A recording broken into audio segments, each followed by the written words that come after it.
Welcome to another edition of Bases and Balls with Guardians broadcaster Jim Rosenhaus, brought to you by our good friends at Nika IBEW. So let's bring Rosie into the show this week. And Rosie, I looked at the box score and listening to the game on Thursday and no, I should say Wednesday, and notice we had three rookie outfielders starting in the outfield with Quan, Palacios, and Gonzalez. And for many years, we've talked about our organization and the development of the young pitchers, which we continue to do. But here we go with three young outfielders and contributing, and I like what I see from these guys. And I thought maybe you could talk about these young position players coming up through the system. Yeah, it has been an area that's been lacking, I think, developing internally. So it's nice to see Oscar Gonzalez. Man, there's a lot of excitement around him, and deservedly so, even before he got here. And he's done nothing to slow that down in his first week or so in the big leagues. So that's been exciting. And, Stephen Kwan's gone through some ups and downs to get off to that tremendously red hot start, and then has slowed considerably, but you see some good signs of late. And, sometimes that's the biggest key. How do you work through the tough stretches in the major leagues, especially as a young player? If you can do that, it really bodes well for the future. And Richie Palacios still, I think, learning the outfield, more of a career infielder, at least through the minor leagues. So maybe more of a learning curve there, but man, he looks good at the plate and has really been consistent at the plate so far in kind of sporadic playing time. Every organization has to make some tough decisions at the end of the day. And I imagine it was a tough one in regards to Yu Chang. There are a couple of weeks. This is a guy that the organization certainly loves and such, and they had to make a difficult spot with him. You know what, Ray? Honestly, I don't think it was that difficult because he just never produced at the major league level. And they gave him some opportunities, and you only get so many. And when other players pass him, there just wasn't room for him anymore. And yes, was there potential there? And did we see it in spring training, in the summer camp in 2020? Yes, we did occasionally during the regular season, but not enough. And he was the opening day. He was starting second baseman to start the year, and maybe a little first base too. But when Owen Miller jumped in there, he took advantage of his opportunity and hasn't let it go. So it's a hard game sometimes when you're on the short side of that. But I think at this particular juncture, it was not that hard a decision for the Guardians to make. And the wonderful play of Jimenez has made that decision even easier, hasn't the way this guy has changed his game, Rosie, in 12 months? Absolutely. And again, so between Jimenez and Miller, there just was no more room for a similar type player.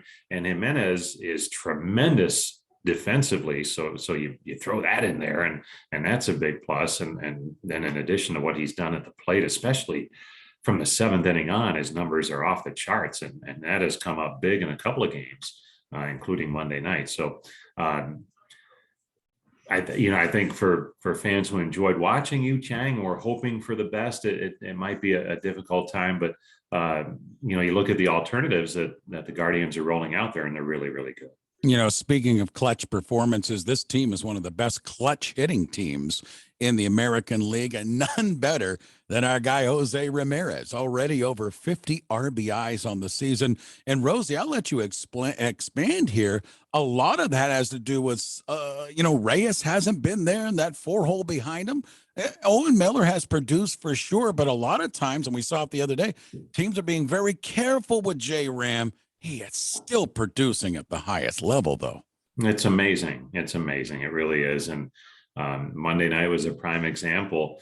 They pitched to him, and it's interesting.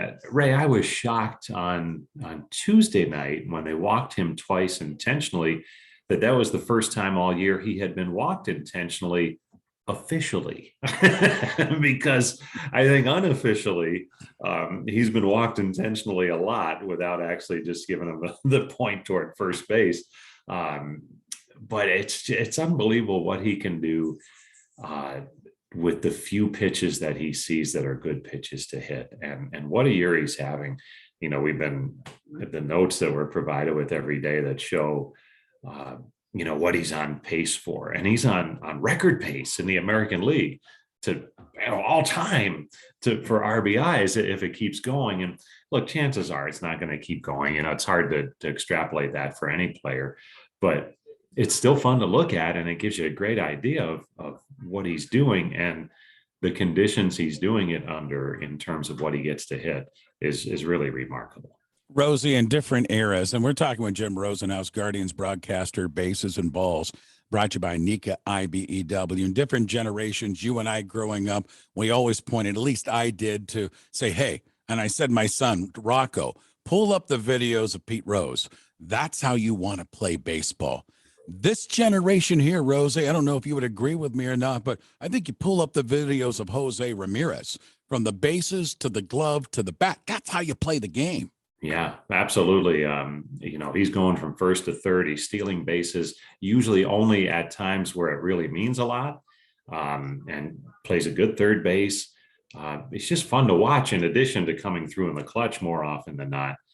He's just a fun player to watch. The helmet goes flying when he's trying to take that extra base. And it just, Ray, you shudder to think what would have happened had they not been able to sign him to the extension at the start of the year. But they were able to, and it has turned into one of the great stories of the season because, so many times you see a player sign a big contract and there's a burden there, but it just seems to have even lifted Jose Ramirez's game and lifted his popularity in that clubhouse. It really has been fun to see someone who wants to stay in Cleveland and made a point to do that, and then is performing at the highest level possible in our game. Rosie, we're a third of the way through the baseball season, but I want you to look at our division a little bit. Many people were pointing, White Sox will run away with this thing, maybe Minnesota. And oh, by the way, there are the Guardians there. When I look at our division, Kansas City has the worst record in the American League. Minnesota's playing pretty good. Chicago's been banged up. But here are our Guardians right there. Good starting pitching, clutch hitting, pretty good average. We're right there in the hunt. But how do you see our division right now? Because if you're hoping for postseason, you got to win your division. I think so. Even with some extra wild card spots, the path there is the division. The White Sox, there's no looking around it, they have been a major disappointment. I think a lot of folks thought they would run away with this division. The Twins have been maybe better than expected because of the way they're doing it with pitching.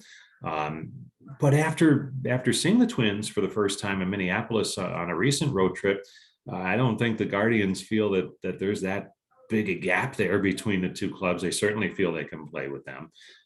So it's going to be interesting to see how things shape up. But what's encouraging for Cleveland, the pitching's really starting to round into shape. The starters, especially, the bullpen's been good, and if they can kind of weather the slow spots offensively, which are going to be there with a young team, then they might be okay to hang around in this thing. And honestly, Ray, I'm not sure how many games over 500 it's going to take to win the division. It might not be that much. Now, someone could go on a tear. You would think the White Sox at some point would go on a tear, but they haven't shown that ability yet. There's injuries there. Same with the Twins. We'll see what happens. It still seems like it's wide open to some extent. I agree with you. Let's wrap it up. Weekend in Baltimore against another young baseball team. They're starting to bring some of their top prospects up. Talk about the matchup this weekend with the Orioles. Yeah, this is one of those sneaky series where you got to be careful. And the Guardians will have to be at a pretty high level because Baltimore's been playing much better of late. You mentioned those young players they brought up. They've had a lot of losing, and that's led to a lot of high draft picks. They've really focused on reinforcing their farm system to get some high quality major leaguers up here at some point in time. And to some extent, some of that time is starting to arrive, and there's a little more excitement there. The record's just okay, but they played the Yankees tough. They played Boston tough in their division. And this could be a real interesting weekend series at a place where at times the Cleveland has gone down there and really had a tough time. So we'll see how it goes. They got Bieber lined up to get it started on Friday night, and that's always a great place to start. There you go. Bases and Balls brought to you by Nika IBEW with Guardians broadcaster, my good friend Jim Rosenhaus. Rosie, again, thank you for the time this week. We'll reconnect next week. Thanks again, my friend. We look forward to the calls this weekend in Baltimore. You got it, Ray.